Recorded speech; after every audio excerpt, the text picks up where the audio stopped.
Till the time, north and south, west and east, up and down, nothing else. Every cycle of life is hanging around the four corners, the six corners. And again, in leadership, the following are what any leader must do sincerely to itself. But under any of the six I'm going to talk about are broken down into volumes and volumes of books, but I will summarize it as follows. Once you are entrusted with leadership, dignifying the woman from the little baby born now to the oldest in the country must enjoy her rights fully, irrespective of what sort of leadership that the country or a community enjoys. And it's volumes of books. Second is empowering your youth, men and women, boys and girls. Empowering them true to itself. And that's why we agree with you when you talk about Chapter 4 of the Constitution. We saw it as a law meant for some and not meant for some. And I will explain later. Another is to secure your country at all costs. It doesn't matter whom you hurt at home or whom you hurt outside your country, but your country is given to you on oath to get it fully secured true to the provisions of the law. And when in any society, persons who are from 60, 62, and 100 and beyond are regarded as elders. Depending on the definition of that country, elders must be managed.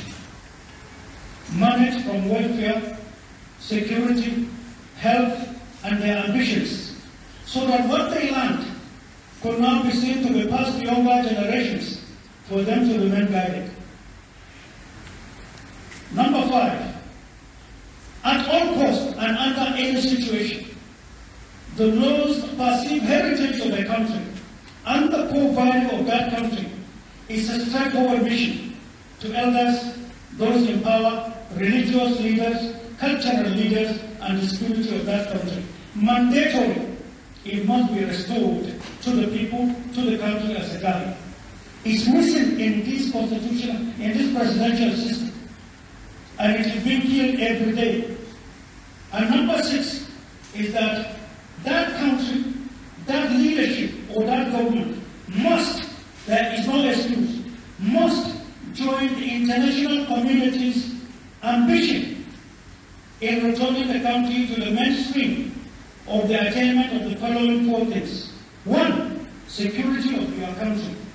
When you are looking at the security elsewhere, work out advantages there to improve your own and safeguard your country and your people.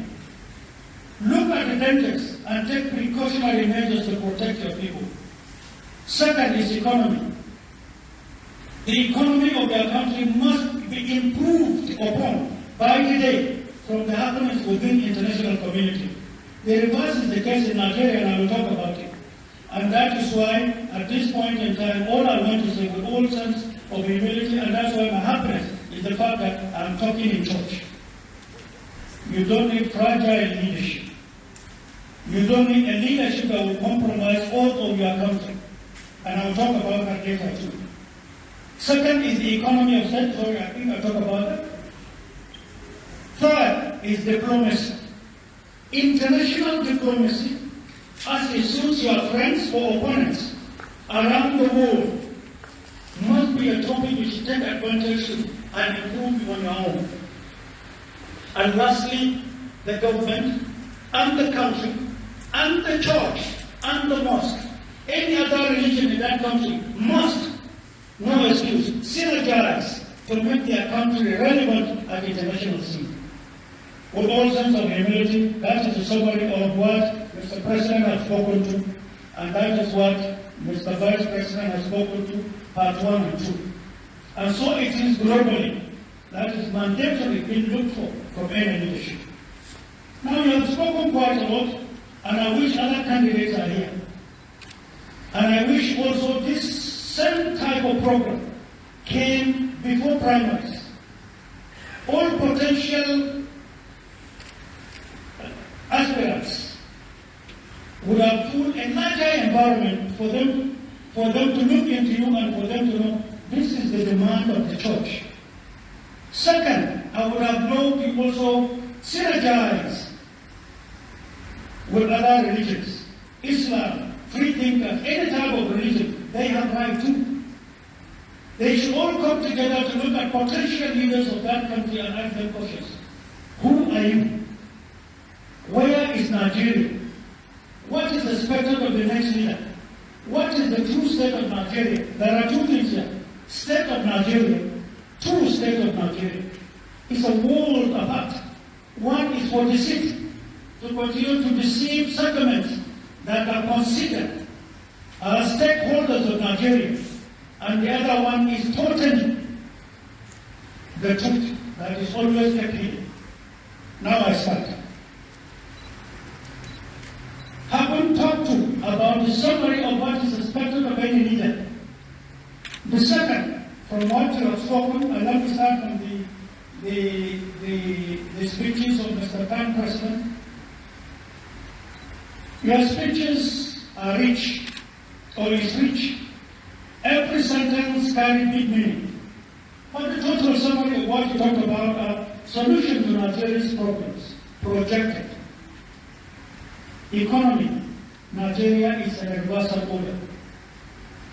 Nigeria, in her economy, let me start in a nutshell because I have a very little time from what I'm given.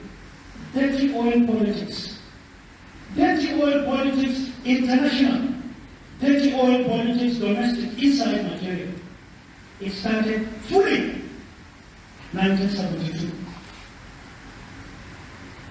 And one of our leaders, the most senior president or head of state of this country, who was brilliantly doing well, was staked out using his brothers from the international community for his refusal to some certain proposals.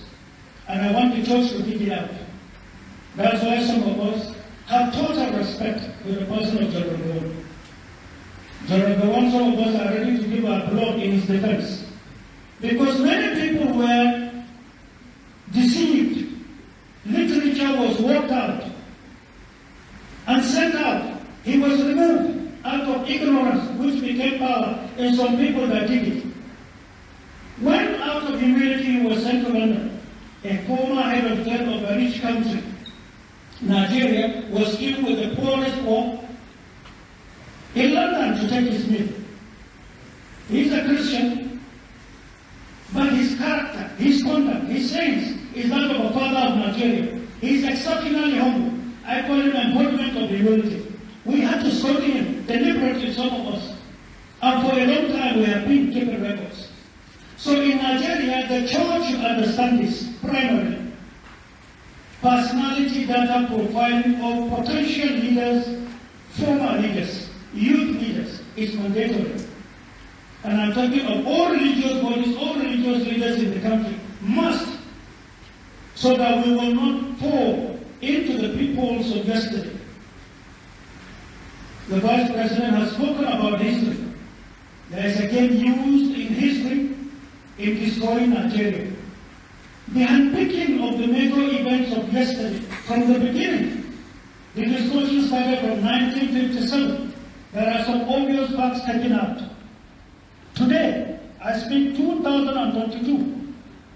When the journey started in 1999, they discovered the potentialities of this country, and as one of the 10 richest, I repeat, Nigeria is among the 10 richest in the world. But in 1972, when they cooked the coup that removed General Gowon, it was conceived. I talked about it before. Numerous elders told me. We have spent time doing researches for the common good of humanity and for peace in Nigeria. But then when it started, numerous coups happened before, with stories created. Unfortunately, the church and the mosque were used before. But the church didn't know, the mosque didn't know. Many of our patriots, the fourth of the media, they didn't know. But the CEOs and their collaborators from outside Nigeria, who owned the media of Nigeria, even when it was not disprivatized. Stories were created, conscripted, to deal with particular individuals who refused to key in destroying Nigeria. That's why today, now that they know the world is becoming smaller, so they come to your country and do as follows. To the church, sons and daughters of the church, sons and daughters of the mosque. They buy them over. They study you. They maintain what is called personality data profile in your country, and they determine who to recruit. Unfortunately, there are many people in high places who are doing the total reverse of what they have sworn to do for Nigeria. They are recruited. What qualities do they look for? They look for fools. Fools in the sense that they have no idea of what to do with their country and what their limitations and do's and don'ts as a citizen and as a patriot of their country. The fools, literatures are sent to them. They read it and they believe it. Such persons are the characters they recruit every day. Second, they look for cowards, people who will collect money, and when they see signs of blackmail tomorrow, they will key in to continue to destroy Nigeria. And then we have had many, we are having many today destroying this country. Number three, they are looking for people who are naturally thieves. The tendencies of that kleptomaniac is what they look for. So once you bring them, you know you can send them to attack the treasury or the resources of the country. For other people destroy your country so that you will never grow. Number four, people with qualities of tyrants who can help inflict pains in your country and remain deceitful. Policies that are not working, that are anti-masses, anti-women, anti-children, meaning countries should stay where it is. In accordance with the policy conceived by many parts of this world in 1972. And one of the first victims of that was General Gowon. And lastly, one of the qualities they look for are people with tyrannical attitude. They are ready to destroy for money. Such people are everywhere. I repeat, everywhere, all organs of government, they have found themselves there. What they do is to corrupt your country. And when money becomes the key to open doors, they give them the money, they open doors, they buy seats, wrong people in wrong places. Today, the church, I'm sure, is aware, people are buying seats in civil service. People get earned promotion almost in all quarters of the country. Then how can we expect service? You have people in the legislature who are every day either submitting information to embassies or to contractors or foreign contractors who trade with the information outside, and they give them free visas, free money, bringing their families to spend their holidays outside. It's going on. I'm being blunt because I'm in church. My Lord,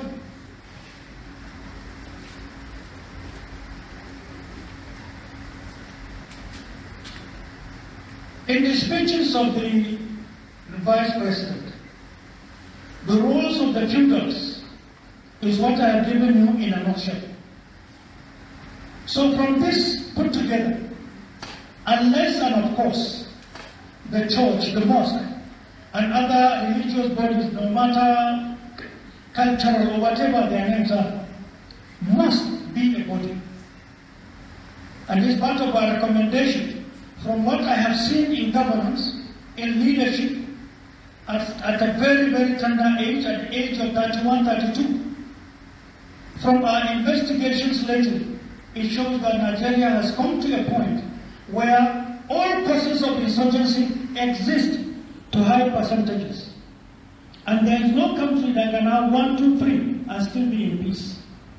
No country in the world from a scientific measurement. I became a student of this doctrine as far back as 1987 as a lieutenant in US. All allied countries gathered together in one class, plus Americans. And this became a study. and Nigeria was a case study. As at then, it shows that every single ingredient of insurgency, all the causes exist in Nigeria then. And what baffled America was the fact that there was peace in Nigeria. Before that, and in Shagari's government, it was predicted by the science or scientists in the laboratory of insurgency and terror in US, said, and I quote, Nigeria will soon break and it will be engulfed into religious crisis. And there is a potential mayhem in Africa, unquote. We were sent as students. This became a subject. And the worry is, what is keeping Nigeria in peace despite this science formula? Nigeria from 1987 to today had predicted many times the break of Nigeria.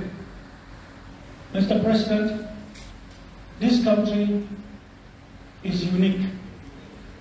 To many people who believed that it was a mistake that controlled Nigeria, it was a mere map expression, a place called Nigeria, is fundamentally wrong. We have done careful studies. We know what we are talking about. This is the richest, in Africa, this is the richest. But at the surface, many of the zones you have are the poorest. So to hit on what you are talking about and the potential danger facing Nigeria are as follows. I was in prison November 1st, 1999. Numerous security managers in Nigeria came to talk to me concerning the structures and modalities we enforced in maintaining peace in Nigeria. They wanted names of our former commanders and resilient soldiers and police and SSS who were battered, chained, framed, and kept away. They needed them back in 1999. I was 2 years in detention, called names as son of the devil. Propaganda was on. And I asked, you want me to give you the information like that? With me here? I'm ready. But what is the essence of the propaganda ongoing and the torture method on me? And what do you want to do with them? Torture them like me? I said, I'm trying to protect, to guide and safeguard my subordinates. I refused, they returned. What were they looking for? They wanted those we trained in Nigeria and outside Nigeria to form a team to protect VIPs, not to protect Boko Haram. That is total disservice. If you are a leader, you should drive yourself a low tree. If you are a leader, you don't need security. If you are a leader, you should go to the market, which is to say, doing good in conduct and exemplifying and in saying what is expected of any leader and at all levels. From all these reasons I've said, look at Nigeria. What do you have? Unfortunately, ignorance is power again. Most of the leaders that you see move about, I do sit on my own to look at the length of convoys they use. I don't bother about the number of vehicles, but I'm bothered because they don't know, they are driven by ignorance. The longer the convoy as a show-off, the greater the risk in the VIP. They don't know. And you have insurgency, and you have terror, some trained. Some are praying for longer convoys. And the fact that they have not started attacking long convoys, it doesn't mean it will not come if measures are not taken. So which is to say, the security agencies manning them, the executive person who is being pompous and trying to show off that I'm bigger than what you can think, are endangering themselves. If a president of a country will say, the longer my convoy, or his vice president, the longer and the better and the more pompous and the more strong I am, this means that the president is either out of ignorance, trying to endanger himself to change the course of history of his country, which is unacceptable according to any law. Thank you, sir. I appreciate it. Help me clap for Mr. President for 7 minutes. Thank you, sir. Appreciate it. Let me rush us up.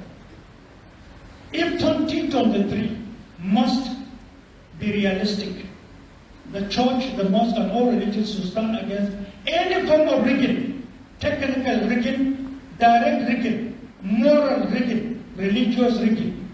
You must go against this four at all costs. And people should be mobilized to know this and to know that it is their right. That is in Nigeria, the last right of the last man. Even talking of chapter 4 of our constitution, that to me is unacceptable because the law serves some and goes against some. So today there is choice into what happens on the right of mankind. In Nigeria, chapter 4 may be right, but it's politics. Qualities we must look for in leaders that must emerge, and the church must told followers all across. The mosque should be talked to equally create a similar session to know that qualities you must look for, and you must be very, very prudent in doing so. First is the ability of the person, all persons, to be elected. Once you find anything wrong with his ability, then the person cannot kickstart.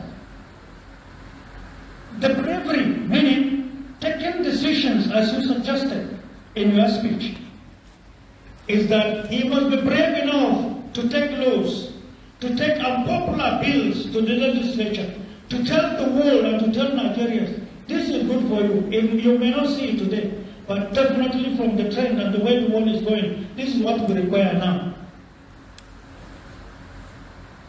3 is the courage, the calmness, the confidence, the coolness, and the articulation in him to be able to now deliver and protect people. He must be fair in his sayings and actions. In his conduct, he must be exemplary. He must have clear knowledge of the country and the country's problems. For example, it took Mr. President and the Vice President time to produce these documents. With all sense of humility, I think we are working together. To us, we spent 5 years, 8 months trying to know Nigeria. In Nigeria, outside Nigeria. That person must have the zeal of the youth, meaning youthfulness in him. He must have the high IQ and the understanding and the knowledge of Nigeria's history, current problems, and the future that is coming. The versatility in him to relate with all classes of Nigerians, and numerous more. Mr. President,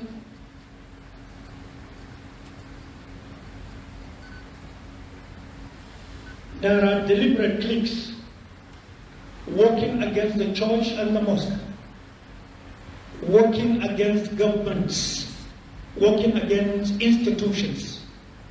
They have succeeded so far, and I'm coming back to something called dirty oil politics in Nigeria. When lately, some young, vibrant patriots, alongside with one particular TV house, discovered an outlet, an indication of oil theft in Nigeria, they were jubilating. But to me, it is a sign that is extremely disturbing. Stealing Nigeria's oil started far back, early 70s. Deliberately empowering friends from outside first, who do come to Nigeria with threats. And that is why, in summary, is that in Nigeria today, no single institution is working. Because when the honey was tested in the mouths of those cliques, that small as they were then, they realized that they can do a lot more elsewhere. And I will touch only 2 examples or 3 examples on the issue of greed and stealing Nigeria's resources, and would guarantee that peace will never reign in Nigeria. A challenge to the church, a challenge to the mosque. 1, Plateau State. In the 70s, the solid mineral resources discovered in Plateau State brought about numerous white companies, legally or illegally, mining legally or illegally. They were feeding many countries. But the old Plateau and the present Plateau, minus the budgets we have seen that worked, one may say this rich, peaceful state, peaceful as it was, if you can sit down and quantify infrastructural development from the years, time and space, and the resources spent, it's a solid side. It's most unfortunate. Second, Borno State. Some of us became privileged in 1995 when a certain synergy was formed between Libya and a private company in Germany, with the participation fractional of German government. The leadership of Libya then, Gaddafi, issued a contract to discover contents and spread of uranium in Nigeria. In the process, they discovered many things in Nigeria. 1995. By 1996, part of the results that were ready was played to some Nigerian government then, and in Nigeria, I was privileged to have been sent among those. They discovered in a one portion between Borno, Niger, and Chad, leading to Lake Chad, a concentration of rare stones. And then at that point, I had no idea of what rare stone was all about. My knowledge stopped at diamond, being the most precious. I didn't know. Rare stone is few on earth. And so it costs more than anything in life. That gave birth to Boko Haram in November 1999. Nobody will tell you this. Every security agency or agencies will be afraid to tell you. I'm talking on behalf of this country, and I'm talking on behalf of younger generations. And I'm telling you boldly, Mr. President, we must take strange steps because Nigeria is at an unusual situation. Only unusual approach, only unusual leadership, only unusual exchange of information or intelligence and data that will unite us to know that we have a common concerted front. The unity of this country is the fundamental threat. Mr. President, Boko Haram dealt with the church. It dealt with the mosque. They slaughtered old people, men and women, pregnant people. The records between 1999 November till this moment cannot be told easily. The records are incomplete. It affected everybody in Nigeria. The sanity of the country, economy of the country, security of the country. But today I want to, Mr. President, I'm not looking for answers. But think of this, please, as a church and as a leader. Today in Borno State, in Maiduguri to be precise, and I'm happy our leader from Borno is here. How come, with all that has been inflicted on Nigeria, people decided with the connivance of the institutions in Nigeria who are already failed, were bringing in people under the guise of NGOs in Borno?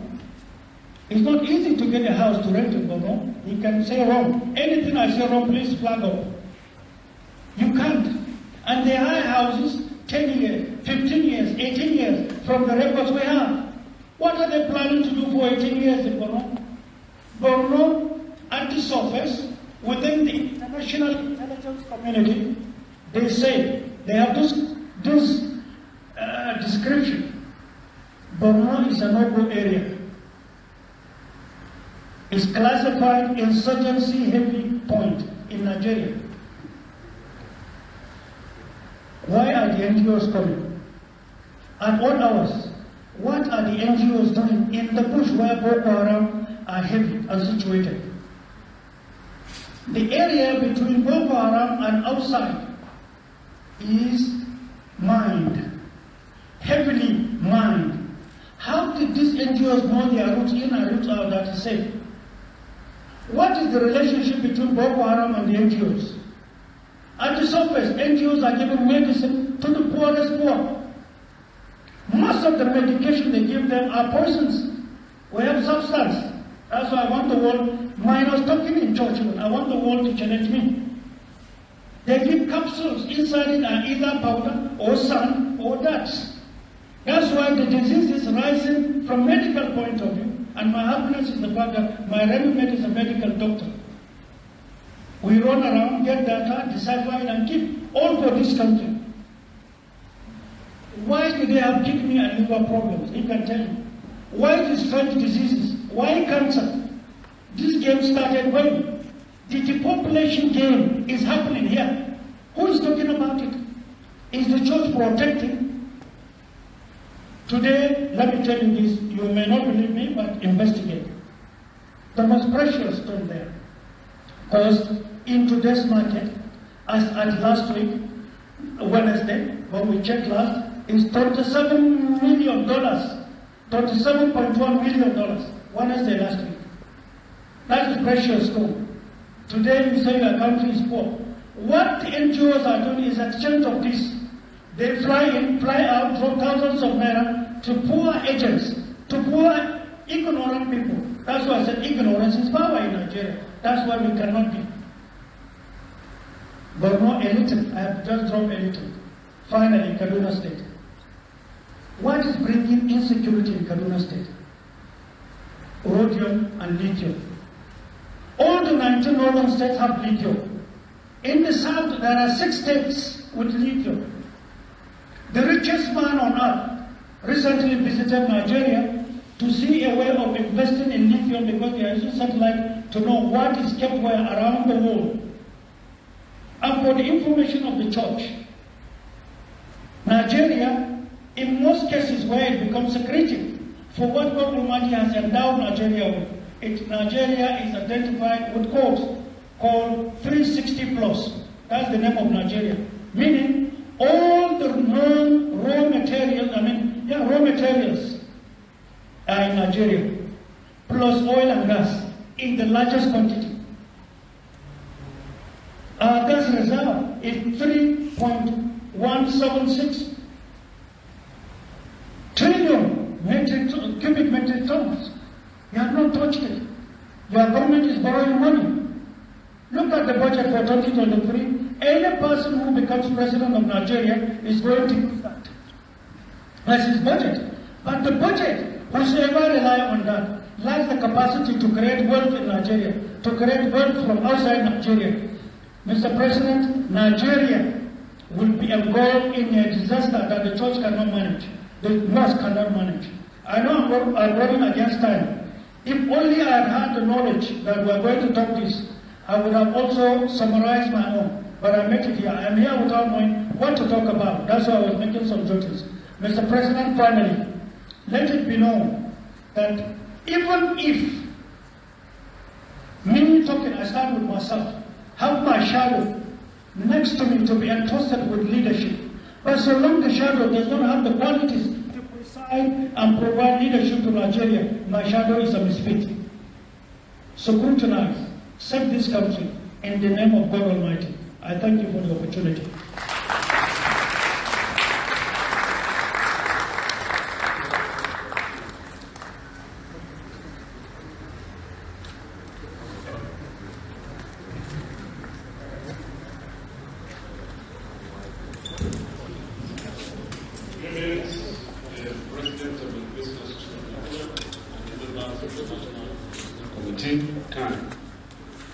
Your Excellency, the presidential candidate of the Action Party, Action Alliance, Action Alliance, and members of his team. Distinguished ladies and gentlemen, you are welcome. We have listened to the position paper presented by the Vice President of the Christian Association of Nigeria. We've also listened to the response from the presidential candidate of the Action Alliance. We're going to give opportunity to ask questions in order to make this interactive.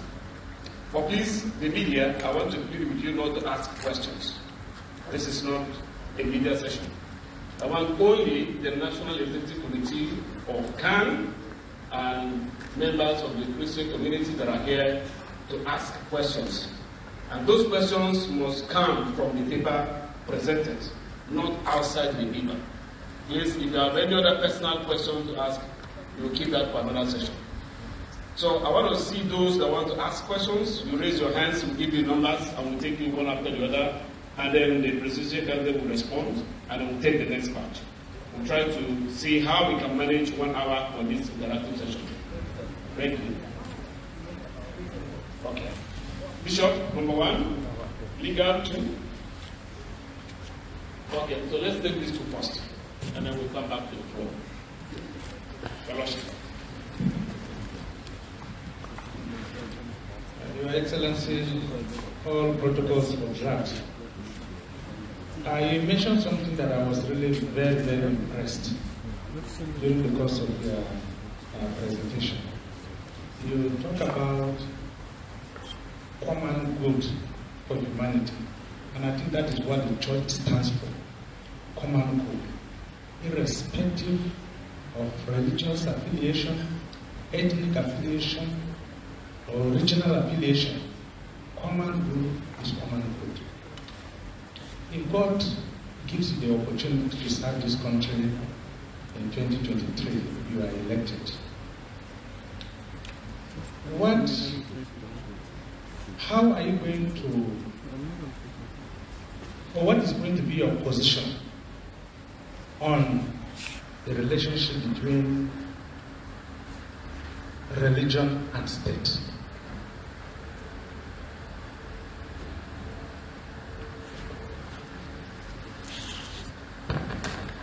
Okay, so, Your Excellency, I think we should take both questions and then you respond after. Thank you very much, Your Excellency. Your paper was quite decisive, very explicit, and you spoke very well. Thank you very much. When you were speaking, you talked about being, for a good leader, you have to be a member of the international community, and you mentioned vis-a-vis security must be taken into consideration, economy, diplomacy.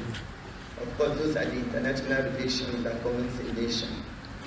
But I was expecting that you would go deeper to tell us what are the methods or the new ways you intend to bring in or to revive our economy, to look into security, to arrest the insecurity that has ravaged Nigeria. Secondly, what are those areas of international law that you think will bring Nigeria into the forefront? What are those areas also in the local domain in terms of legality? Looking at the performance of what we call fundamental human rights, how will you be able to manage them and to be able to marry them in the international relationship?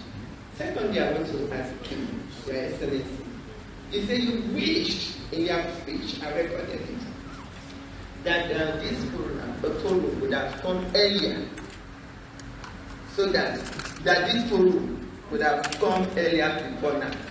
I want to ask you, what is the difference between the past, before when you had your nomination, and the post that we are looking for? When is it more important? Is it at the point of choosing to be leaders now, or at the point of when you are supposed to deliver what we call dividends of democracy? I want to hold on there because there are other people. Thank you very much. Okay, let's take one more person in this batch before you respond, sir. Yes, sir. Thank you, Your Eminence, and Your Excellency, thank you so much. My name is Bello Sochukwuemwe, National Chairman, Youth Wing CAN. Your Excellency, in your speech, you made mention of zeal of the youth, which is the youthfulness in a person. That is what we are looking from a presidential candidate. And we want to ask her, what are your programs for the youth of this nation? What are the things that we do to bring the youth together for inclusiveness? Thank you so much.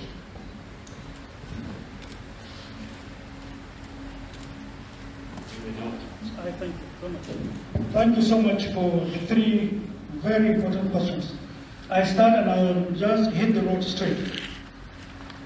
The common good you talked about is actually what we stand for. One of the reasons why I am in Action Alliance, not APC, not PDP, not anywhere.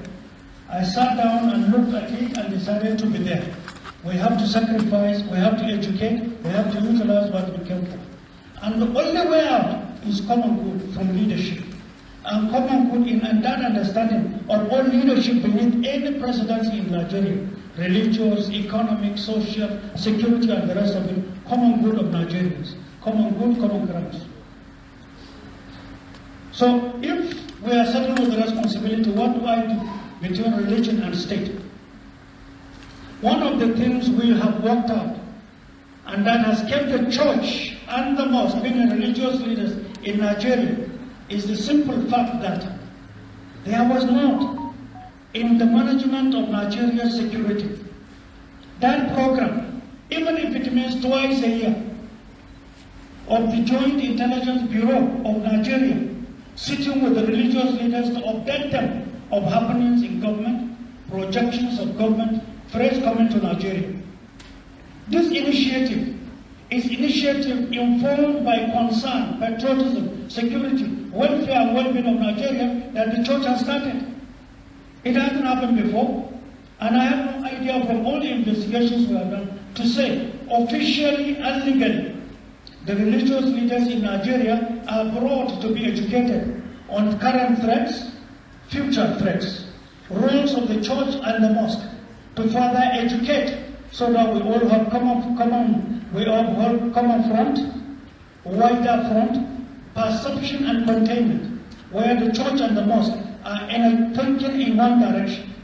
And that's why I started by giving the qualities of Jesus and Muhammad. At 0 years, he started talking. At 33, when Jesus died, Muhammad's signs on him began to show. So if talking has to do with age and figures, it has a big meaning. If the 3 years of Jesus add together gives you 6, that's what rules. So the church and the mosque must be carried along. And here, permit me to say this. 1977, 1978, when your constitution was changed from parliamentary to presidential system, it was simply to appease some people at that material time because of the internal security of Nigeria and because of the desire to manage and maintain that transition. Out of fear, Nigerians, our elders, our fathers, were sent to go to America and copy presidential system. We have the following points as a big message that is fundamentally wrong with us. Women are excluded. Traditional institution is excluded. Religious houses, religious leaders are excluded in this constitution, despite all the amendments. I said this. What brought about the presidential system in America? America was initially 13 states.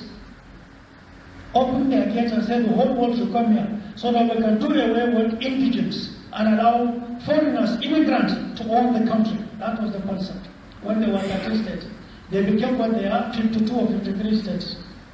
Presidential system was institutionalized fundamentally to protect immigrants and chase indigents. When you brought such a system for this purpose, expensive as it is, who is an indigent in Nigeria? Who is an immigrant in Nigeria? We brought a law that is repulsive to our history, to our culture, to our people. And you believe it will work? No, it will not. That's why I agree totally, and I'm the happiest to be here. Because that's what we stand for. You cannot say a system that doesn't work must continue to just be on and on. You are wasting money, wasting resources, creating friction, mutual suspicion between religious people, ethnic groups, everyday fight. And by that you have submitted yourself to some bigger forces. And such bigger forces are utilizing it in creating insurgency in your country. And you're not looking at that. So to me, I think I have answered you. To me, every barrier, anything that will not allow religion to be from a point of view of observation, knowledge exchange, direction, state of the nation to the religious class, there's something deceitful they're hiding. In leadership, you are open to your people for what you stand for. When it is certain that a settlement believes that something is being hidden, then there are many things wrong. So we are contradictory to that and supportive to your question. The second question, sir. You talked about the international community. Economy. Today, your economy is totally under sabotage. From oil dirty politics, I talk about. If I'm to talk about international dirty oil politics, we'll spend the whole day. Domestic dirty oil politics has a history. In a nutshell, neither Ministry of Petroleum, NNPC and all other organs, the Presidency, Secretary to the Government's Office, Ministry of National Planning, Ministry of Finance, Governor of Central Bank, your Treasury, name others. Nobody has the data of what is stolen every day. OPEC tell you that you have 2 million barrels every day. What do you have? Less than 1 million, confessed by the man in NNPC today, and the country is still going, forcing the government of the day to borrow. The government of the day does not seem to understand what I will say, and I want to be quoted. In dirty oil politics, when the central leadership refuses to honor agreements that brought it into power, you will be sabotaged using your resources. You will not have it the way you want it. You will be punished from the resources you can have to now execute your programs. What is Nigeria's state today in our economy? Your naira is sliding. Your GDP is dropping. Naira is dropping. Population is rising. A reflection of Nigeria is 2023 budget. Deficit budget is what? 11 trillion. Who can pay that within a year? When he becomes president next year, he will be stoned unless he has the initiative and the sacrifices we did. Let me say this, and I want to be quoted. I'm speaking in church, I know what it means. We shall, as leadership, alongside the church and the mosque, drop $2.7 trillion for Nigeria for us to start. Ask me how. What the resources on rhodium alone, this is a homework we have done. You know, trucks and trucks, every month in 50s, they go in 5 to ports. Lagos Port, Tilcam Port, rivers, they go to cross rivers, ships are there. Once they bring goods, they wait to take this. They leave. What is rhodium? You can use your telephone to Google. How much is a kilogram of rhodium as at last week? 445. It fluctuates. $445,000 kilogram like this. They take containers. Religious problems. Many churches were bombed in Kaduna State. Many of our religious leaders were bombed. Church and mosques is a ploy, is a game. They create literature in the night. Papers write it in the night, in the morning. Television and radio echo it from what they read in papers as a cover story to what has happened. It's a displacement of those near the resources. The question here is, how much are they given to roadblocks? Must we have roadblocks? What is roadblock? What is the history of roadblocks? See, I tell you, you are among the richest rich in the world, but you are among the poorest poor. Leadership deficit to your problem.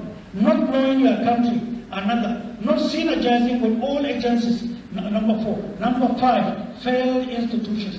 Money was spent, they killed them. That's why in Nigeria, there are some personalities that will never smell police station, no matter the offense. They cannot be arrested. They cannot go to prison. The church is working. Church is preaching morality and education. Well, how come nobody is hearing?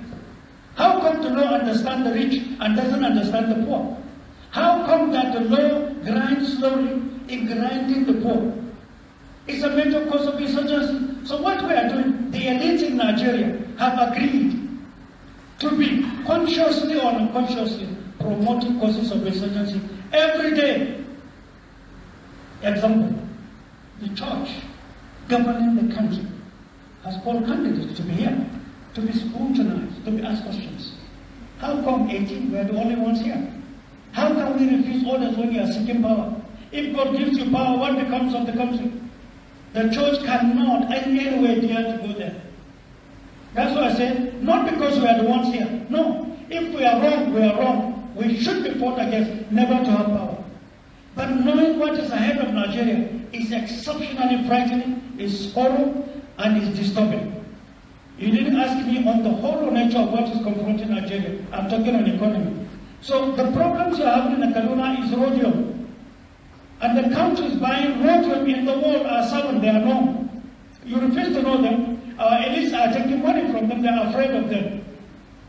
The day a citizen, irrespective of his status, becomes afraid rather than fear of God, but fear of man in protecting his 2 million plus people, such a person should not, under any guise, to have recognition and to have reward. Unfortunately, they are the richest rich. There is a certain similarity. One thing I don't want to say, but because of your passion, and for the last orphan, for the widow that was killed in all these insurgency problems, or the widow that is left, I will say this. Why didn't the church, alongside other institutions, challenge candidates like us, who have gone outside to have discussions with bigger countries? What did they discuss? What was the agreement? What are they coming to do? To continue with the hopelessness? How come the church didn't ask? How come the mosque didn't ask? How come the sitting government didn't ask? How come the youth didn't ask? Where are we headed to? A cycle that is totally devilish, defined, funded for, and being funded till tomorrow. How come you are a citizen, you are among the richest rich, and you have no right to exercise it? What is our name? They see us as fools. They have it, but they don't have it. I will deny them to have it. You are an intellectual from every respect. How come you are cowed down to your shell? Where is the patriotism? Where is the citizenry in you to tell the world who we are? I see you running around me. Your security, if I tell you there is no synergy, each agency is on its own. One of the greatest offenses you can commit to the management of national security of any country. Why did you tolerate them? Are they working for themselves? They are working for everybody. Where is the sense of synergy? Not there. Personality interest is what governs it. That's why you have a lot of guns. People are dying every day. They sleep well. They run with sardines on the street. They go to television to raise their shoulders. They go to parties and enjoy themselves with heavy security. Is that what you require? A security manager is a laborer, is a servant, is an intellectual, is a resource person who is ready to sacrifice himself for the people. He is the mat everybody can match. If the country is peace, that security man, that mat you are matching, is the shield you require. Is it the same in Nigeria? I just leave you with that because he's standing on me. Number 3, diplomacy. You see, you have had many experienced diplomats. They are just there, languishing and crying at home. I am a member that synergizes with them. I have sample opinions of them. We have interacted with them. And some, when you discuss, you will cry. They are ready to serve.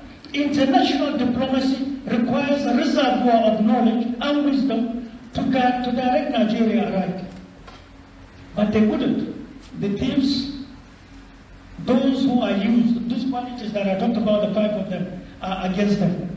When we have leadership tomorrow, bring them back to work and let them guide Nigeria on international scene as far as strategic challenges are concerned. And lastly, relevance. Because you lost this 3, you must be seen to be relevant. And the problem with Nigeria is robotic attitude.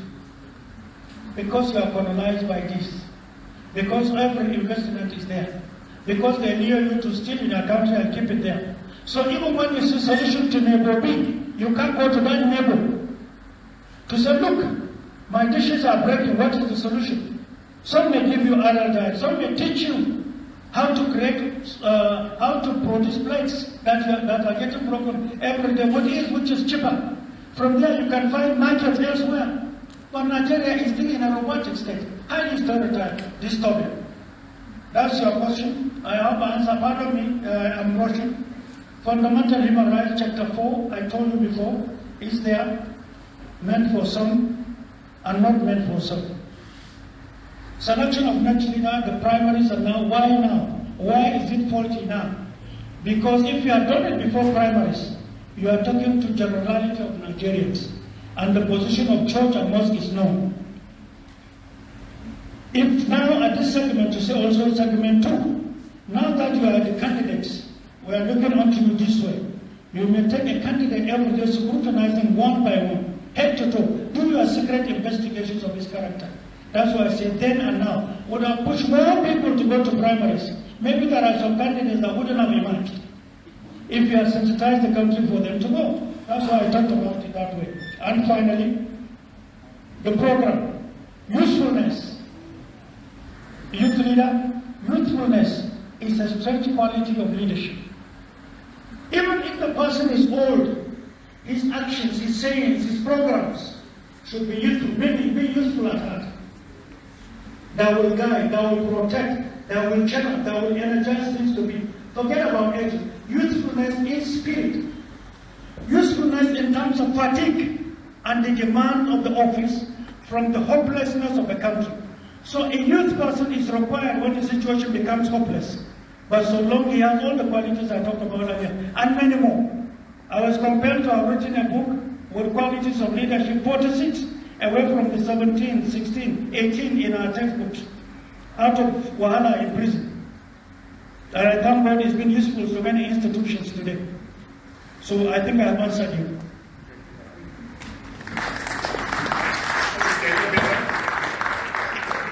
There's no doubt that the presidential candidate will not have the power and the gift of oratory. But please, we want to plead with you that you make the answers compact, because a lot of people are waiting to ask questions. We don't want to get you exhausted. Okay. So let's take the next batch of people, starting with Thank you so much, Your Excellency. Your responses have been full of information, education. We're grateful for that. But we also would like to know what you are going to do differently in the light of all those terrible things happening. What are you going to do differently? If you look at page 6 of the presentation of CAN through the Vice President, you see policy roadmap for the future Nigeria. We want to know what is your position, the position of your party as far as state police or fully decentralized police authority is. We want to also know your stand. We talk about clear and unambiguous religious neutrality, the Nigerian state. I think it was the bishop or the archbishop of Adamawa that was talking about the discrimination against Christians in some of the northern states. We were talking about land, the sea of granted sea of gold, and all kinds of discrimination. So we say clear and unambiguous religious neutrality of the Nigerian state. What is your position? What are you going to do to address this problem? Restructuring, what is your position? What is the position of your party on restructuring? An equitable and enforceable sharing of executive positions. Ethnic and religious representation in military and security agencies. No rigor. We said, can't say no rigor. We want branching. What's your position? What's your response to that? No open grazing. Rather modernization of animal husbandry, no local control of the local economy, including water resources, rivers, and you know about the water resources bill that we fight in the National Assembly. If we defeat it today, tomorrow they bring it back to the back door. What's your position on it? Sorry, sir. The last question. What water resources? Water resources. If you look at the presentation. No, I haven't. Oh, you don't have a copy? No, I have a copy, but you tell me. Okay. We said that we can't stand for local control of local economies, including water resources. In other words, water resources should not be controlled by the federal government. It should be by the local people who control the resources within them. What is your position? What is the position of your party? Let's take 2 more questions before you respond, sir.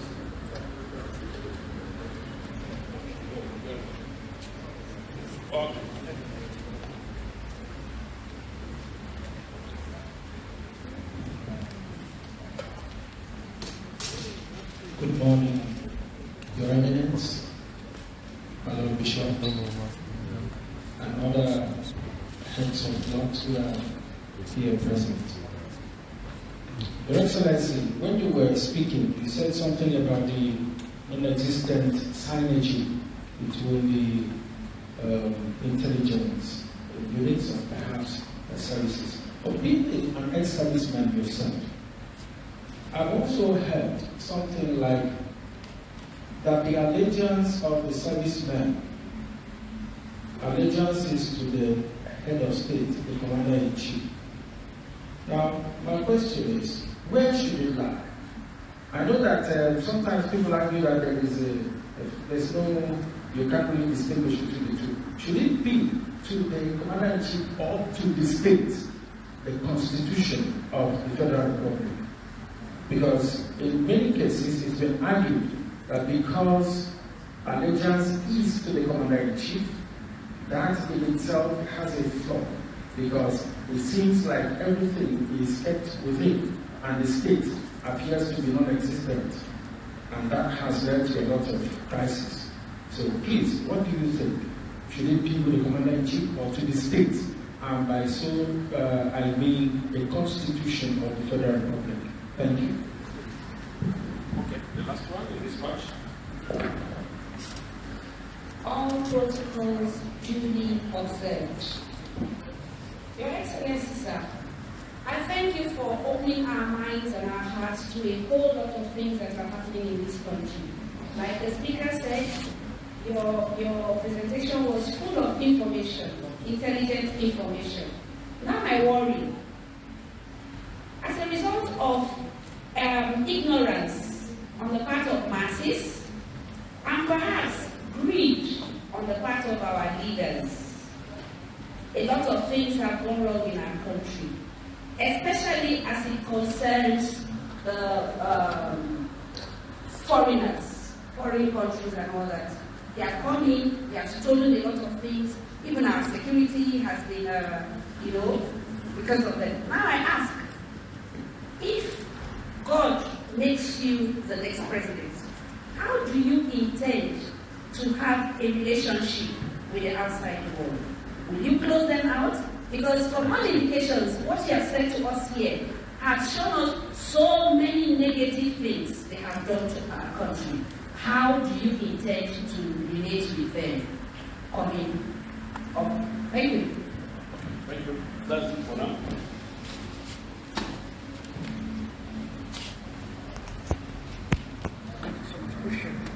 Thank you so much. I will be straight to the point. I will be brief, sir. The first question talked about, said, what shall we do differently if we are granted the leadership? Let me tell you with all sorts of humility, sir. Family, consistently, what you have written here, it is certain that the church has done its in-depth homework. In the eyes of many, what this roadmap is talking about is an obstacle, is a threat, because of the investment of greed in them and their sponsors. Quote me. We are not coming to government to make money. The pride and our final goal is how Nigeria will be lifted from the woods, from the muddy, murky, dirty, smelly political waters, back to the rail of progress. That's what we're after. That's what we want, that's what we're after. No child tomorrow will say, our names shall be seen to be on the other side of history. And if what we are coming to be trusted with is what will start the dream journey of this country, no matter how much we're hated, we're not bothered. But Nigeria must be. That's the situation. It's one thing to say. It's another thing to say, do you have the energy? Do you have the capacity? Do you have the bravery to do it? Can you take wrong decisions? I talked about it. We did it before. It landed me in prison. 15 years with torture. The church kept quiet. Because I don't belong to church. The propaganda at that time painted me as the son of the devil. I know this is church. But I don't think, I'm not saying this out of pride. I'm saying it out of respect. Can the son of the devil be seeing Jesus? I ask. I read the question with the church. Now, I agree with the contents of the roadmap. That's why I said, I wish I got to know. If I had seen this before now, it's another thing entirely. But I'm giving you from the homework we have done. And even out of it, we're just scratching tiny little thing at the surface. Unfortunately, we just discovered some of our friends, our brothers, who are contesting alongside with us, are waiting. When Mr. B speaks, they borrow from his and go to television house. Unfortunately, we are talking from sweat. We are talking from the point of view of originality of our discoveries. Now, on state police, sir, you have to know Nigeria. Anything, first of all, get this out of science. Nothing is 100% secure in life. That is why the security agencies in your country must be adjusting with the wave of crime. That's why you have physical security on one side, you have passive security on the other. The active, even with the passive security, the intelligence section are also to go on offensive collection of intelligence so that you can inform the primary security. Today they are all compromised. Let me tell you one tiny little thing. Why do you hate police? Why are Nigerians not trusting police? I've spoken on it before, but time will not allow. But I tell you only one thing. In 1981, the then IG Anda Shagari added more powers to the police that was not legal. And police saw themselves bigger than the military. And that rivalry continues from there. The powers of policing and the powers of investigation are all on Nigerian police. No any other police anywhere. Meaning, you give a hyena the capacity to keep the meat and determine the account of the meat monthly. Will you see it right? If you want a police first, detach investigation from the police. The police are also to be subjected to investigation. These bodies should be centralized. Civilized war is what they are doing today. And the police must be accountable. And I tell you this, the church is not secure. The mosque is not secure. Nigerians are not secure. Here this tiny little illustration. 2019, the church listed. When Committee on Security talked about missing arms from the police submitted 100, 2019, January. They said, and I quote, 178,459 rifles missing as at 1919 from their hands alone. And out of it, 88,079 were AK-47 rifles. The remaining 3,907 were assault rifles and pistols as at 1998. Just close your eyes up. The numerous events that have happened from 2019 till this moment, how much do you think we lost? Had to be some. There is supply coming from those who sponsor Boko Haram. And do you know why police cannot do? Do you know why state police cannot do so? Put Nigeria on templating. Let me tell you this, sir. You have rivers. From Borno to Mali, Boko Haram go there at will. By water. Take a look at African map carefully. Why don't you have police, maritime police doing this? You have forest of all kinds. Why don't you have forest police? You have mountains. Who is managing what is happening in our mountains? Too many things, including Abuja where we reside here. The road taken by construction companies out of here is billions and billions of dollars in hundreds. Here, Abuja, I'm talking Abuja, sir. Your country is borrowing. The church doesn't have money. The poor is poorer. Your budget 2023 speaks. What is wrong with us, sir? Your security is inadequate. You have not sat down to put your template in. You have River Niger, River Benue, unmanned. Any ship can come in from any part of the world, go in, do all they want, meet with the same Boko Haram and supply. Your police are on the road, your military are on the road. Boko Haram is not road bound. Bandits are not road bound. They have machines, they meander through post passages. What is wrong in taking your waters to security? What do you need Minister of Water Resources for? How can an idea of 1957 be working in 2022? How can you have high crime rate and you have a situation where today the crime has become elephant and you are busy trusting rabbit? Keep arresting all the elephants. Is it working, sir? But you are spending money on rabbit and the game is arresting elephants. We are working, we are busy, it's true. In what direction, sir? State police, be careful. You can have it when some prerequisites are met. Put Nigeria on templating. Whether you accept it, you don't see it from this scientific point of view. You need National Guard. Not military, not police. When it becomes critical, your mountains, your waters, your food passages, your forestry, and your border are in their hands. When it becomes critical and the last, the military steps out with dignity, with respect, fully equipped, well rested. They can fight anywhere. Nigeria was recognized like this by United Nations as second best. Today, we are among the last of the last of the last. The rights are there. The equipments are there. The money is there. The spirit to work is not there. That's why we are suffering and complaining, sir.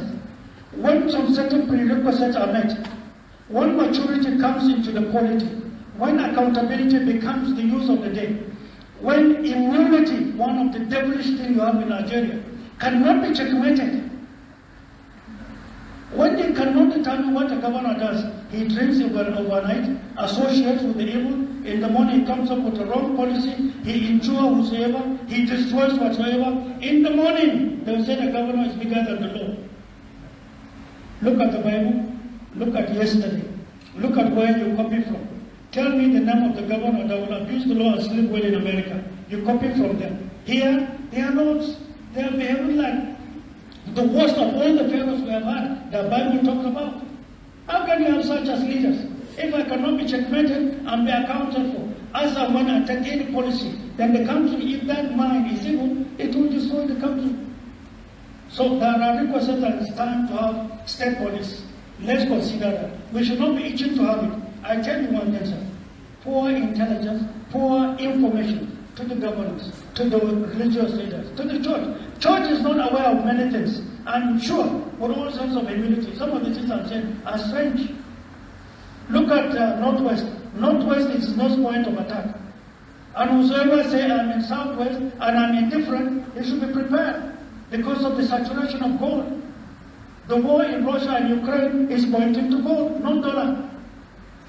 What force do you have to protect from Sokoto to Kwara, where you have gold?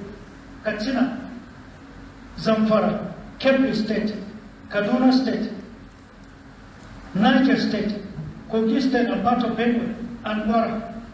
What arrangement? Put Nigeria on template. The threat is there, is mounting. 2023 they start. The end of this war determines the global economy, the direction, which there is a policy called economic diplomacy-driven doctrine for your economy, managing and protecting your economy. And they will never stop. They have finished Mali. The next issue. And you know right now, sir, the international AK-47 corruption, AFG, anti-aircraft bombs, the market is Nigeria. They bring it from Asia with an identity of another country. The handlers and the recipients are Nigerians, including some big men in the country. They sell it from Nigeria to Mozambique, to Congo DRC, and to Mali. It's happening, sir. It's going on.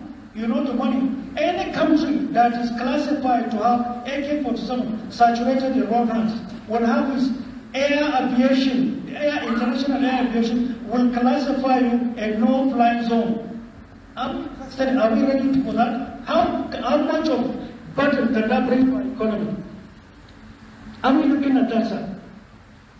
This information I'm telling you, we got it. We gave some of the security agencies to be on their feet and to understand what is doable. And this country must be protected. We did it. 2021, sir. We discovered this. So, the issue of state police, sir, there is much to be done. Keep the politics aside. Think Nigeria. Think Nigeria's well-being. How long does it take to train a police? 6 months. He's out, you gave him a gun. Maybe he fired him once. You that is protecting, you are having a liability, you are at risk. How long does it take to train a person to handle a weapon, to master it? That's why I don't trust police. Because of the quality of training. It's not quantity, sir. It's quality. One man can take care of this church with no matter how untrained people you have. It's sense. It's what your eyes see, what your brain perceives. The information available, sir. You take control. It's not quantity. They are all in uniform. They are all carrying weapons. The moment they are bomb, they are protected. They will push you to be the shield. Is that what you want, sir? So there is more. When we hear messages, sir, we have to wait and look at the other side of the coin and go deep into it. Please, sir. Discrimination in government against Christianity. Let me tell you from the beginning, sir. It all starts from that individual leader. He's my brother, he's my running mate. He's a Christian. But if a bullet is coming, he's younger than me. It is better if he knows and can serve, since he knows what we are working on, can do better, then it is better I go. My orderly is a Christian and is my son. The soldiers I work with, mixed Muslims and Christians, when there is crisis, ask anybody, have you ever seen Mustafa carry rifle? We have had emergencies in Nigeria. I was exposed to it, not now, sir, at the age of 22. Foreign forces withdrawn from Chad. Many officers, many soldiers never returned. God preserve us. But I fought war at 22, sir. And not ordinary. Not ordinary. We are back. But at any time there is crisis, I trust them. If you cheat them, you show segregation, you cannot survive. We fought in Bakassi. We managed Sierra Leone. We managed Liberia. Where is the trust, sir? I'm still alive. Christians sent me when I was in prison. Because at many particular time, promotion, welfare, retirement, hatred, compulsory retirement to many, my seniors and juniors. You can ask them, do this investigation and find out. They leak secrets to me. My seniors leak secrets to me. For questions I did yesterday. When I was arrested and to be killed in 1998, December to be precise, the person that sent me was a staff sergeant. What did I do to him, sir? He came to my window. I'm a military police personnel. Do not come out today. They will open your place at 10:30. Don't come out. Even if the person is your father, don't come out. Before 10, they were there. I didn't know who talked to me, sir. But order was given already to say, buy snacks, buy the Coca-Cola and Mr. Biggs. They put it around my door. I was at that time, sir, I was only being fed as and when they wished to, and it was only raw gari, not cooked, raw. I was in chance and something. But suddenly they were all lavish. They saw it at the door of the cell. I told them, I know what you are planning to do. That's all I said. The lieutenant going to run away. All they did, run away. They left the door half open. It was open. I didn't know this until I came to prison, sir. You promoted us in 1983. You were the secretary of the board. General Wachubu was a colonel, provost marshal. You used to buy candles, sit under the tree until you got all our promotions. Like there was background of promotion. Many military formations in Lagos. This sacrifice they saw. And all those that were cheated have no business looking at your religion. My concern is you are corrupt. And Nigeria is losing. To any person you see discriminated cannot in any way be trusted. You talked about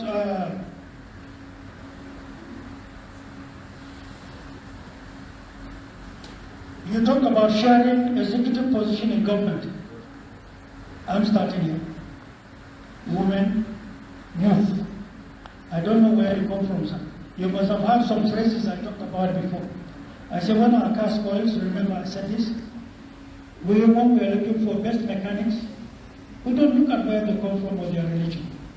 That is what Nigeria requires now. That poorest poor, the son of the poorest poor, who has the knowledge, irrespective of his background, that's what we require. I have no business anybody saying, you must take BCT. No, we don't accept the ability, sir. If, for example, with all sense of humility, the church insists on candidate A, let this candidate, we know his worth. He can perform in social ministry. And when he comes, I see him doubling into, I will ask the church to take a look at him. This may be our son. He is a misfit. Let him go home. Bring another who can square in here. We will say, you may hate me today, but we will appreciate you tomorrow, definitely. So the issue of incrimination we don't accept. In the military, ask anybody, sir. I have had opportunities of being in Army headquarters from 1985. Have we ever had a record of discrimination of any kind? Have we? We go around to recruit people from across Nigeria without any person saying that his religion or his sons and daughters who are religion A should be, no sir, is who you are. So the military rule us are not us. The issue of balancing, with all sense of humility, I think we were the ones that were doing it and enforcement.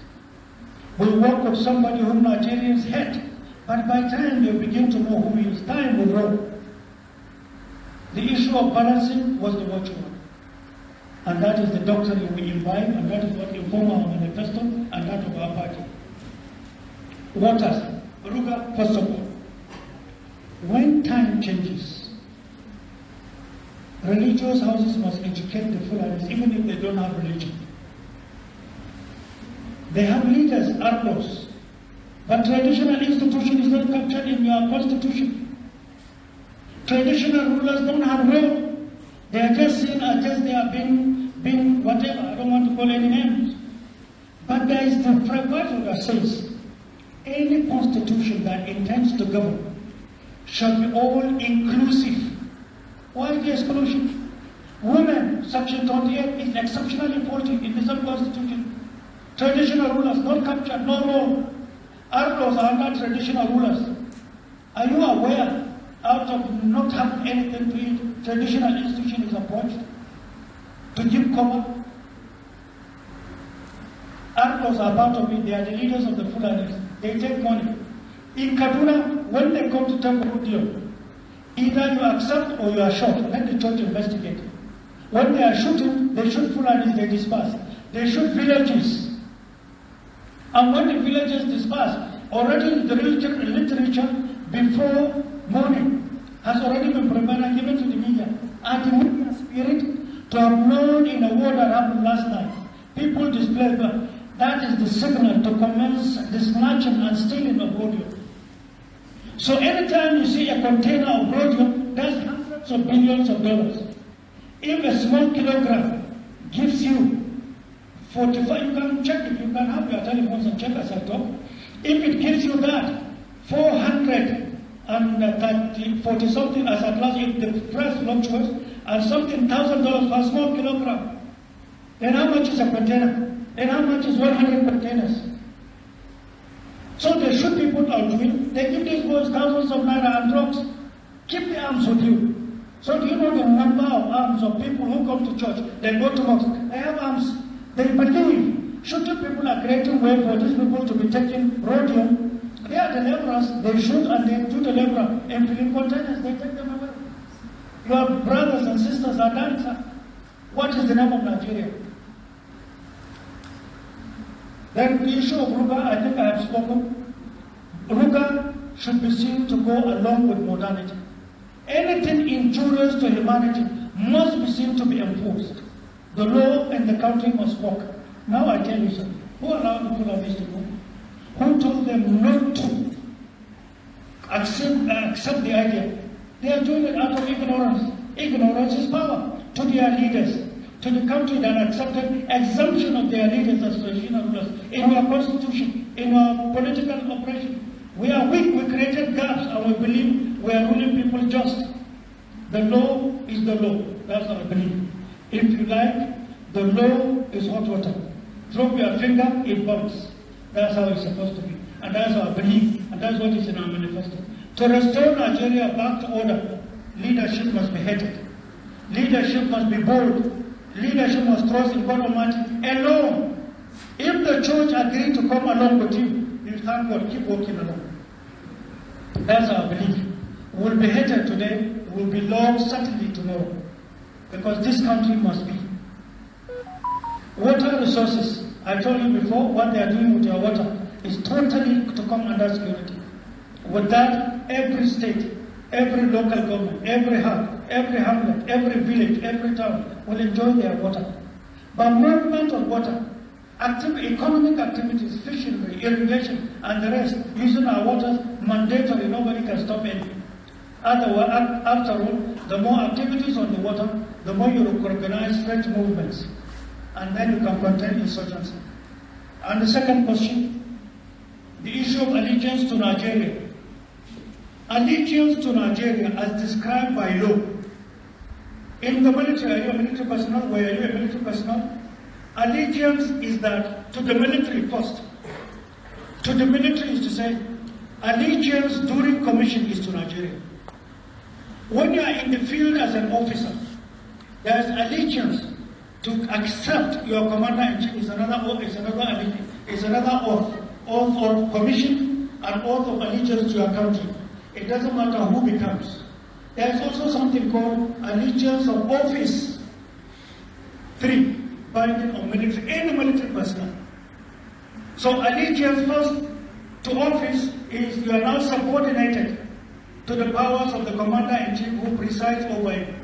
That doesn't mean that the allegiance to your country that you have taken yesterday is gone. No, it's fundamental. Out of that allegiance, anybody can become president. In your oath of office, that comes to the fore. So people are mistaking the 3.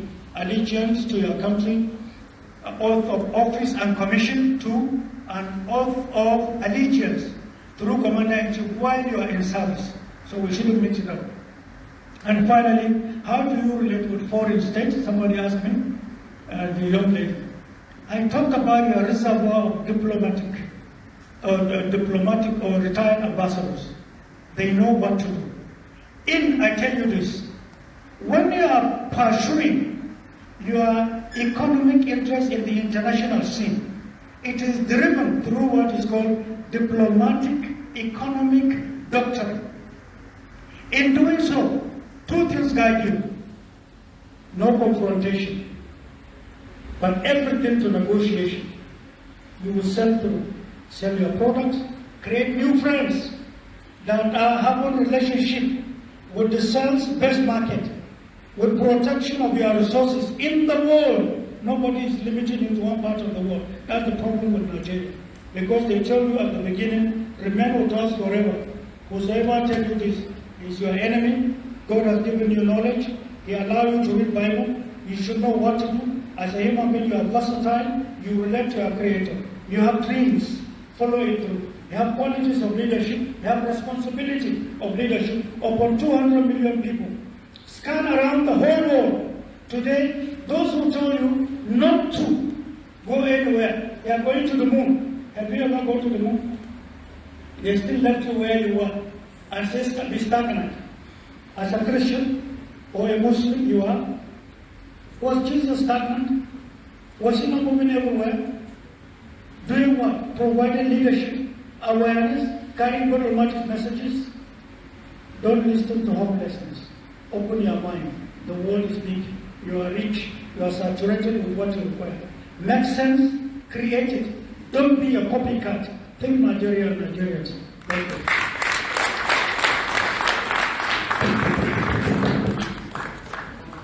Okay, thank you very much, Your Excellency, for your response. I would like to thank all the members of the National Executive Committee of Christian Association of Nigeria, the members of the press, for being very patient throughout this period of this interaction. But I just want to correct one impression.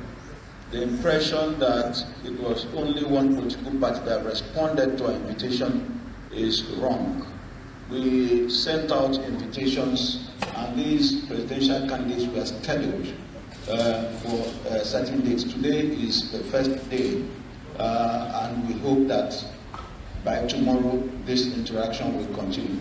We may not be able to conclude until maybe we finish this interaction. Then we can now say maybe one or two or more candidates responded. I just want to correct that impression. Secondly, Your Excellency, you said, of course, you received the current position on these 11 very important issues, about the nation and the discourse on the future of Nigeria. But you are welcome, to articulate your views in writing and send to CAN. We'll be very glad to receive that paper from you, that response, that written response. Again, we thank you, and we would like to let all of us here know that this interaction with the presidential candidates will continue tomorrow. And so tomorrow we expect more presidential candidates to come, and then we hear them and let us know their positions on these issues. We pray that the Lord will continue to guide us to bring about Nigeria of our dreams from the year 2023 when we hold the next elections. And let me also use this opportunity to tell all of us, members of the public, that the next election is a great opportunity that we have to turn around the fortunes of this country, move from the point of lamentation to the point of active participation in bringing progress and prosperity back to our nation. On this note, I would like to thank all of us and to say that you are welcome to lunch. We will have some food for us, so you're welcome to share with us. And if you may not want to have your meal, you are free to go and attend to other matters. We would like to close with a word of prayer.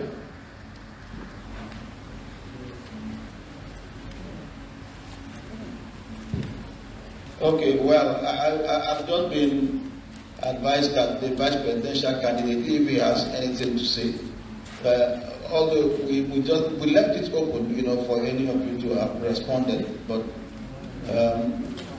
in case he has anything to say, we'll just say a few things and then we'll close. But please let it revolve around these issues, these 11 issues that we presented. Thank you very much. Thank you, Mr. President. I stand on the existing protocol. I want to respond to the last question concerning what we do in terms of foreigners coming to Nigeria, and in addition to what His Excellency said. From our studies, foreigners come to Nigeria, they go to remote areas and then distribute arms and drugs. And that gives rise to some of the issues in terms of security that we have in Nigeria. Our intention is that if by God's grace we win the election, there will be areas where foreigners will not go in Nigeria. This is to provide security for our populace.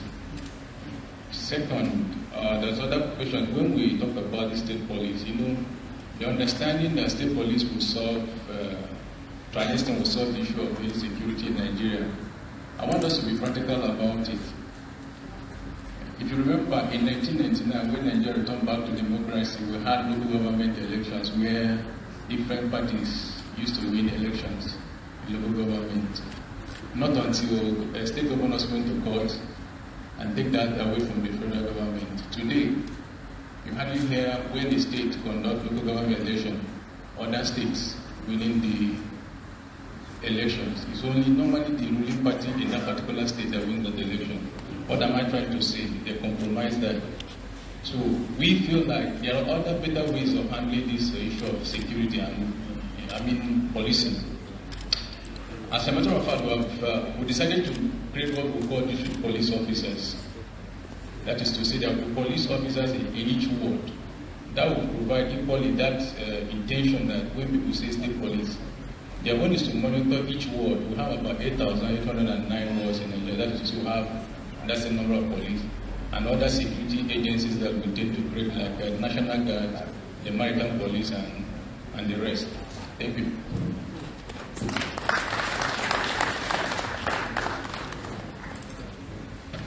Thank you.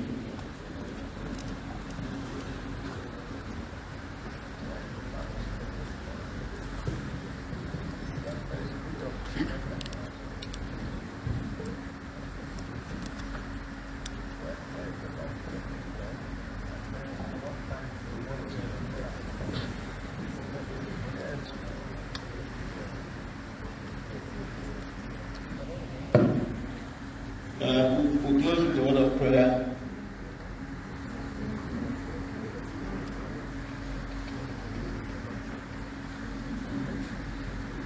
Bishop Mike Gatman. The time for tomorrow will be 10 o'clock, please.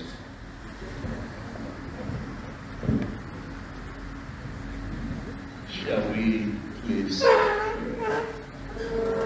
Our most precious Father, thank you for this very, very fruitful interaction with the presidential candidate, the vice presidential candidate of Action Alliance Party.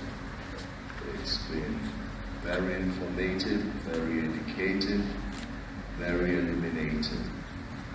And we want to thank you, God, that we still have men that have the best interest of our country at heart.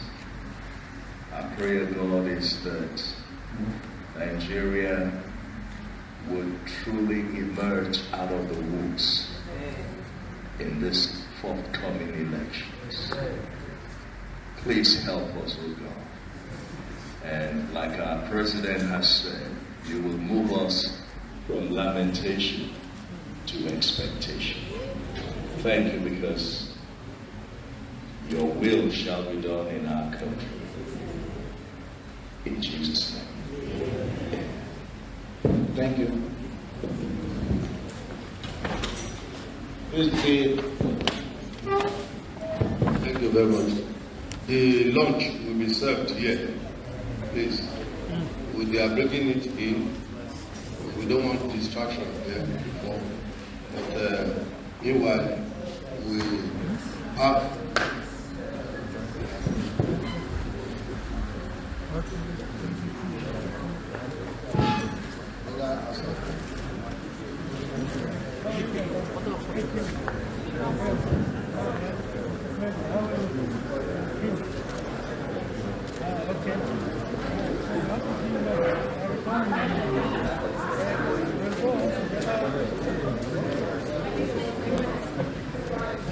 Thank you so much, madam. No,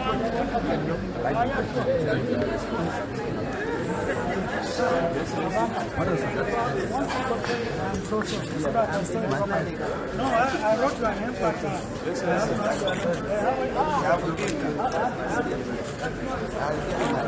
please give us some few minutes to rearrange it for the lunch.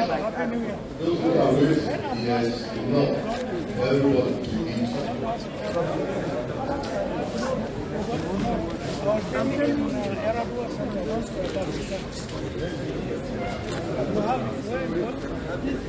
The president may use very effectively.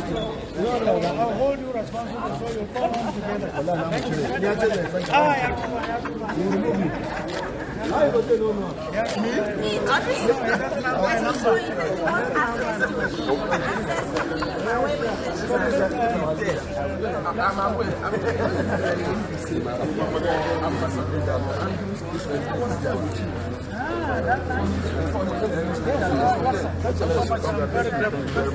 Thank you so much.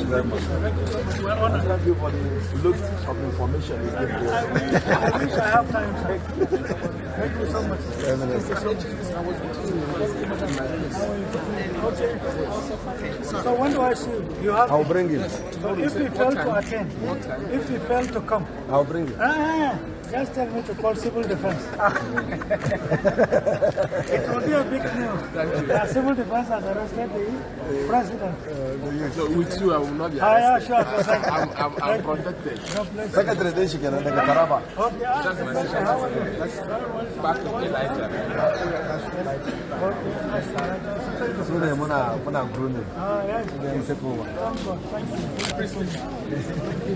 Okay, let me go around.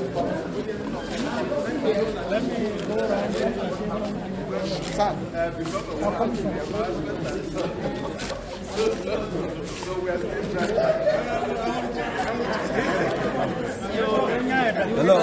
See your wire all over. No problem.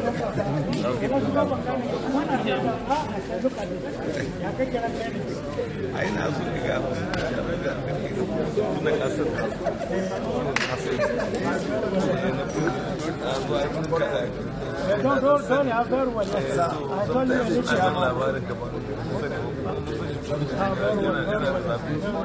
Chairman of political committee.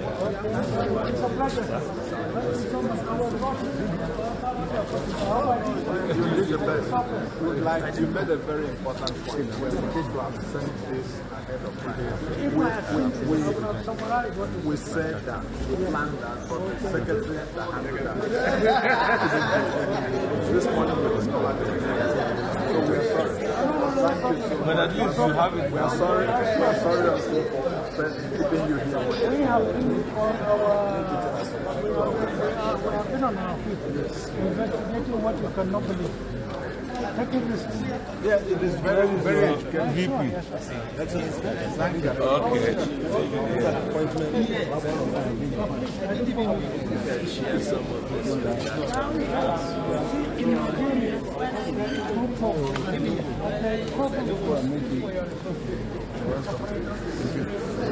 And we pay money.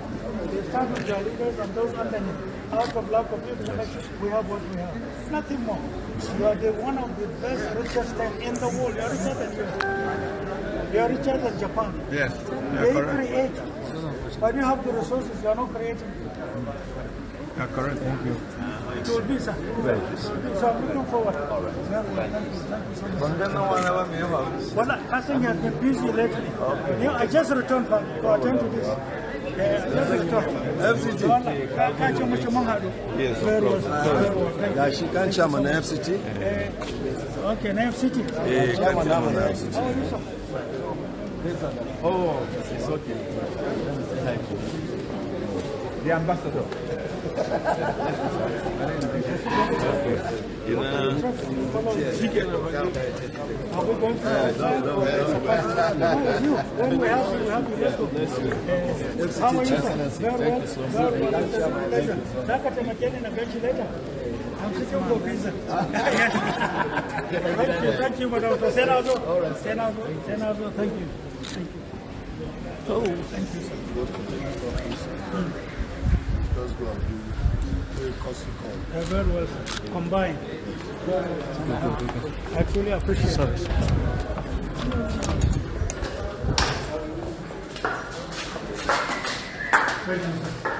We have all our books at home. Yes.